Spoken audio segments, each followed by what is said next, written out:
Graça e paz, irmãos, graça e paz, amigos, graça e paz, companheiros da Igreja Batista da Vila Guilhermina. Sejam muito bem-vindos a mais uma Escola Bíblica Dominical. Estamos estudando o livro Morte por Amor, Cartas da Cruz, do pastor Mark Driscoll, junto com Gary Breshears, o pastor Mark e o teólogo Gary. Nós estamos no período de Advento e estamos aproveitando para estudarmos algumas questões, alguns aspectos relacionados à vida, à obra, à morte de Jesus. Principalmente aquilo que ele fez na cruz por nós. Por que estamos fazendo isso? Como já disse, estamos no período do Advento. O Advento são aqueles domingos que antecedem o Natal. Nosso Advento aqui é um pouquinho estendido, ele vai até o dia 3 de janeiro, que será a última aula. E nesse período nós estamos revezando as aulas, tá? A Sueli, o Júnior e eu.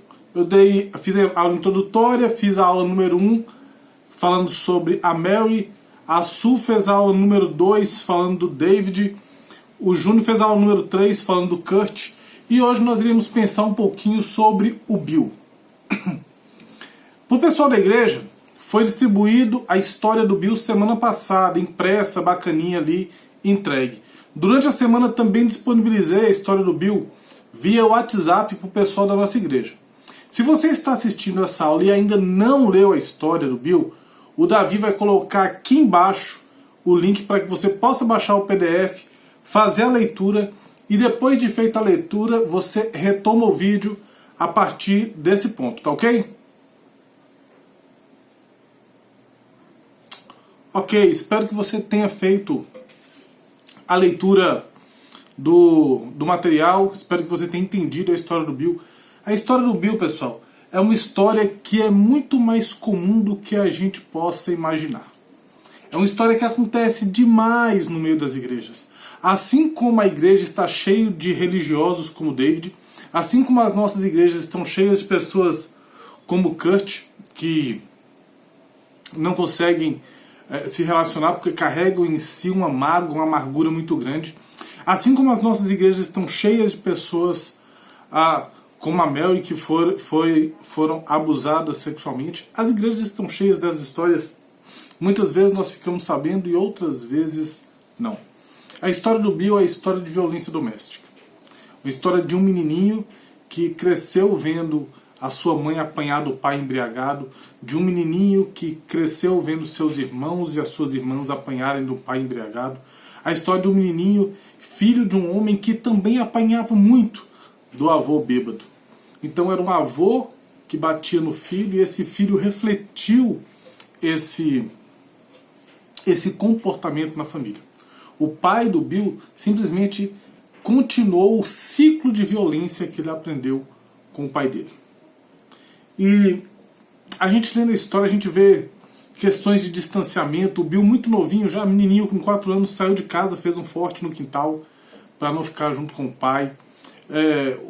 Quantas vezes ele entrou na frente do pai para evitar que esse batesse nos seus irmãos, batesse nas suas irmãs, e tomou ali a primeira pancada para evitar que a mãe apanhasse. Ele apanhou também, entrou adiante, se colocou como homem ali, protegendo os mais fracos, protegendo os indefesos da violência gratuita, da violência injusta, da ira injusta do seu pai. Isso acontece demais, irmãos. Temos muitas histórias desse tipo. Só que a história ela tem uma virada, se você a leu, que é o momento em que o pai de Bill se converte. E uma virada antes ainda, quando o Bill se converte. O Bill se converte na universidade, se casa com uma mulher cristã, tem os seus filhos cristãos, ele nunca levantou a mão para a esposa, nunca levantou a mão para os filhos, tenta ser um pai cristão, um homem cristão, mas por causa das várias violências que ele viu, por causa do despejar da injusta ira do pai dele, muitas vezes manifestada, ele aprendeu a ser um protetor dos mais fracos e principalmente aprendeu que ele não deve refletir esse comportamento. E em Bill, através da pessoa de Cristo Jesus, salvando aquela vida, ao rompimento, a quebra desse ciclo avô, pai, filho, avô, pai, filho de violência naquela família. E o Bill toca a sua vida normalmente, com a sua esposa, com seus filhos, tendo repúdio por qualquer tipo de violência desse tipo, né? O texto até diz que ele se sente mal só de imaginar fazer uma coisa dessa com os seus. E acontece a grande virada, porque o mesmo Jesus que alcançou o Bill, alcançou o pai dele. E transformou a vida do pai dele. Então, a coisa fica estranha. Porque Bill não consegue aceitar essa situação. Mas peraí, fez tudo que fez e vai ficar por isso mesmo? Vai ficar de graça? Então o Bill tem essa situação. A grande ideia da nossa aula: meu pai costumava me espancar. Jesus é a propiciação de Bill.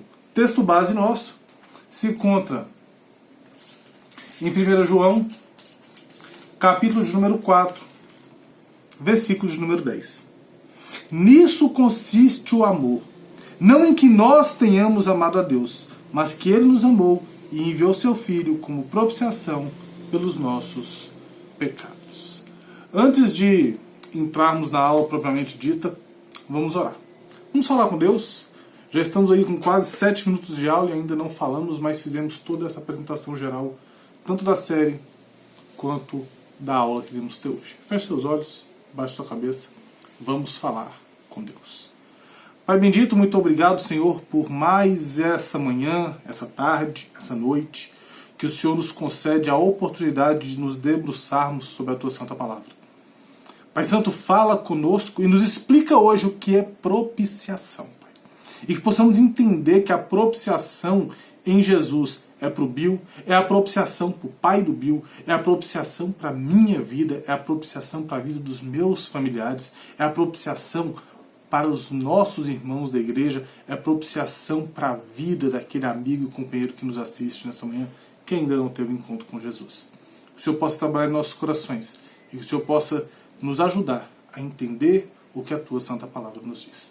É o que pedimos e agradecemos em nome de Jesus. Amém e amém. Ok, irmãos? Uma história como a do Bill, ela arrebenta com a gente. Ela arrebenta com famílias, ela dilacera famílias, faz com que pessoas nunca mais queiram olhar na cara um dos outros. E apesar de toda a violência que ele sofreu, ele se tornou um homem justo. Ele se tornou um homem com forte senso de justiça. Ele, olhando para Jesus e olhando para um pastor que ele teve, um homem muito masculino, né, um homem muito com uma masculinidade extremamente aflorada, ele aprendeu que cabe ao homem cristão essa peste de realmente proteger, de realmente cuidar. Tá? Além da violência física que o Bill sofreu, ele também sofre com a violência psicológica e verbal do seu pai. Tem um trecho que é relatado aqui na história, em que o pastor conta que o Bill, quando ele tinha 10 anos, isso não está na carta que os irmãos leram, está no corpo da lição. O Bill, com 10 anos, fechou todas as matérias da escola, o boletim todo com 10, e ele levou isso para mostrar para o pai. 10 anos de idade. E o pai pega aquele boletim, olha e devolve para ele e fala: não fez mais que sua obrigação, duvido que você vai fazer novamente. Ainda vou ter que te tirar da cadeia um dia, porque você é encrenca. Eu tenho um filho, o Benjamin, ele tem 9 anos. Eu nunca falaria uma coisa dessa com meu filho, que chega feliz e alegre com uma vitória. Imagina o estrago que isso causa numa criança, o distanciamento que isso traz da criança com a figura do pai. Isso é terrível. Mas Bill cresce, Bill se converte, Bill quebra o ciclo de violência, e depois Bill fica sabendo que o seu pai se converteu. E aí entra o grande conflito interno do Bill, porque por um lado ele está feliz porque o seu pai encontrou com Jesus, porque Bill, como cristão, entende que não há outro caminho para a salvação a não ser Jesus, e como bom cristão ele fica feliz quando a alma se converte, mesmo essa alma sendo o do seu pai, que era um homem terrível. Por outro lado ele está frustrado, porque ele fala: puxa vida, e tudo que ele fez, e toda a maldade que ele praticou, vai ficar por isso mesmo? A primeira coisa que a gente tem que ter na mente é que a ira de Bill é justa. A raiva que o Bill está carregando ali é uma raiva justa. Por quê? Porque ele olhou a situação e falou, mas peraí, vai ficar assim mesmo? E esse conflito o consome. E nós vamos encontrar resposta para esse conflito olhando o caráter paternal de Deus na Sagrada Escritura. E tem duas coisas que a Bíblia diz com relação ao caráter paternal de Deus. A primeira delas se encontra em Mateus, capítulo de número 6, versículo de número 9. Ah, Alberto, mas por que falar do caráter paternal? Porque todo o conflito de Bill é com a figura do pai, tá bem? Mateus 6,9 diz o seguinte: portanto, vós orareis assim: Pai nosso que está no céu, santificado seja o teu nome. Primeira coisa que a Bíblia fala com relação a Deus e com relação a esse conflito que o Bill tem. Deus é pai. Deus é pai de todos aqueles que creram em Jesus. Deus é pai de todas as pessoas? Não. João capítulo 1, versículo 12, diz que somente aqueles que creram nele têm o privilégio de serem feitos, aqueles que creram em Jesus têm o privilégio de serem feitos filhos de Deus. Então, Deus é pai. Tá bem? Primeira coisa que nós temos que ter em mente é isso, que Deus é pai. E quando a gente olha para a figura de um pai, a gente olha para a figura de Deus, a gente espera que um pai seja aquele que provê, seja aquele que protege, seja aquele que ama, seja aquele que lidera, seja aquele que conduz em santificação e crescimento espiritual, seja aquele que serve, seja aquele que encoraja. Essa é a figura do pai. E Bill olha para essa figura do pai bíblico e fala, eu não tive isso. Não tive essa figura do pai que protege, que encoraja, que cresce em santidade, que serve, que provê. Eu não tive essa figura. Outra coisa que a Bíblia diz com relação à paternidade de Deus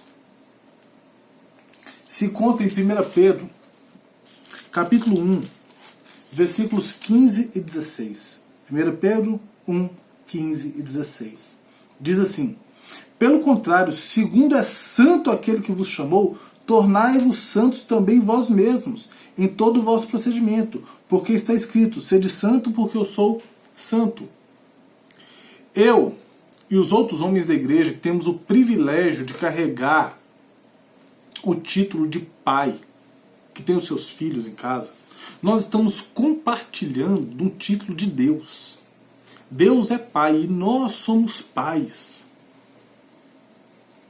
É uma honra incrível compartilhar disso, com todas as responsabilidades que eu já falei, proteger, prover, liderar. Mas a Bíblia diz também que Deus é um Pai Santo. Então o que é exigido de mim e de você, meu irmão que me ouve nessa manhã? O que é exigido de nós é que sejamos santos, como o nosso Pai Celestial é santo. E aí vem o conflito de Bill. Ele entende que Deus é um Pai, com todas as características que nós vimos, e ele entende que Deus é um Pai Santo. Porém, ele não teve um pai conforme Deus é e nem teve um pai santo. Pelo contrário, o pai de Bill pecou contra Bill. O pai de Bill pecou contra a família. E principalmente, o pai de Bill pecou contra Deus.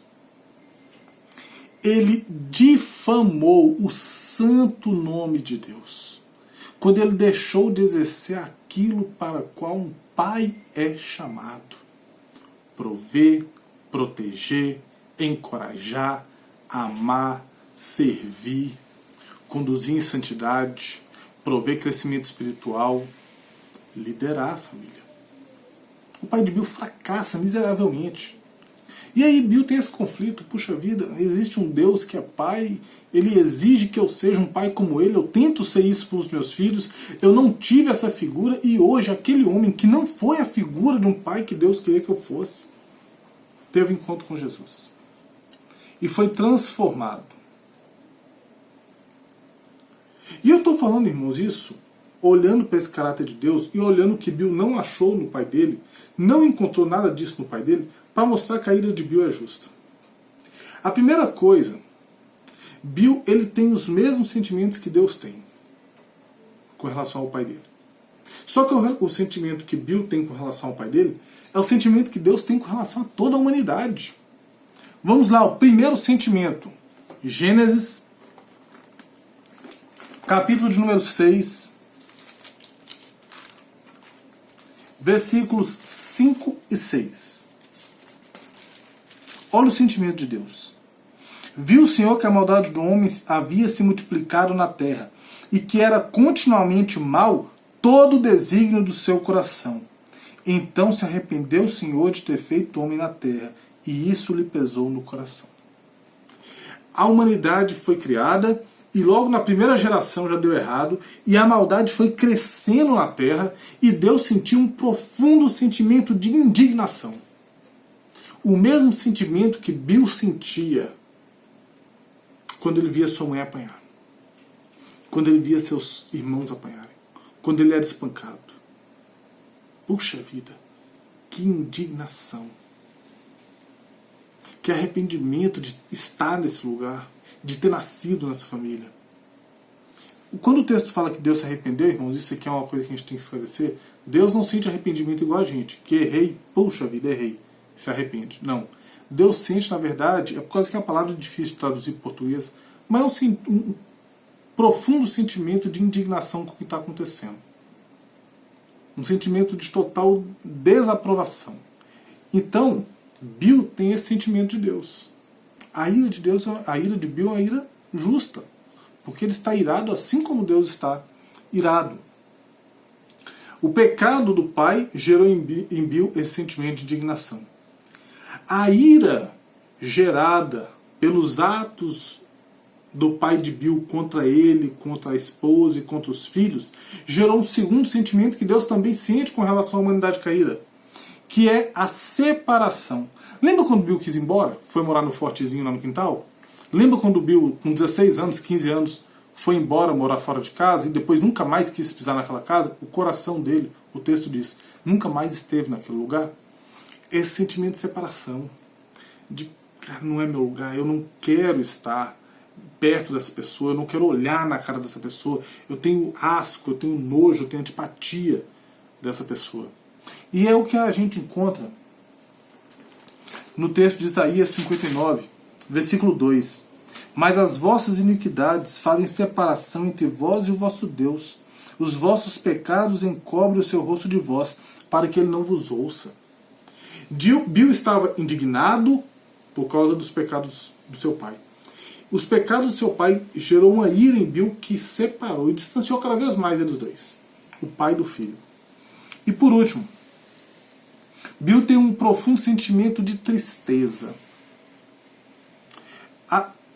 Existe uma indignação pelo que foi feito, existe uma separação por causa dos atos, da maldade e do machucado que é causado. Assim como acontece com Deus. A gente peca contra Deus e isso nos separa dele. O pecado nos causa separação entre nós e Deus. Assim como os pecados do pai de Bill causam separação entre os dois. Os pecados da humanidade causam indignação em Deus, assim como os pecados do pai de Bill causam indignação em Bill. E por fim, uma tristeza que fez Bill querer sair de casa. Cara, eu não vou ficar aqui, eu não posso ficar aqui. Eu não posso habitar aqui. E é o mesmo sentimento que Deus sente lá em Salmos, capítulo de número 5, versículo de número 4. Pois tu não és Deus que se agrade com a iniquidade, e contigo não habita o mal. Salmo 5, 4. Deus não habita com a iniquidade. Deus não consegue estar no ambiente onde tem isso. Deus não consegue estar presente e coadunando com aquele tipo de coisa. E participando daquele tipo de coisa. Então, o pecado do pai de Bill gerou indignação em Bill, como o nosso pecado gera indignação em Deus. O pecado do pai de Bill gerou separação entre os dois, assim como o nosso pecado causa separação entre nós e Deus. O pecado do pai de Bill, que gerou uma tristeza nele que fez com que ele não quisesse estar junto com o pai mais. Assim como o pecado nosso causa uma tristeza tão profunda com Deus, que Deus não quer habitar conosco. O pecado ele causa isso. Esses sentimentos de indignação, ira, tristeza com relação ao pecado, irmãos, isso não é ruim. Isso é bom porque Deus reage assim. Ira, indignação e tristeza com relação ao que é errado não é ruim. É bom. Deus pensa assim.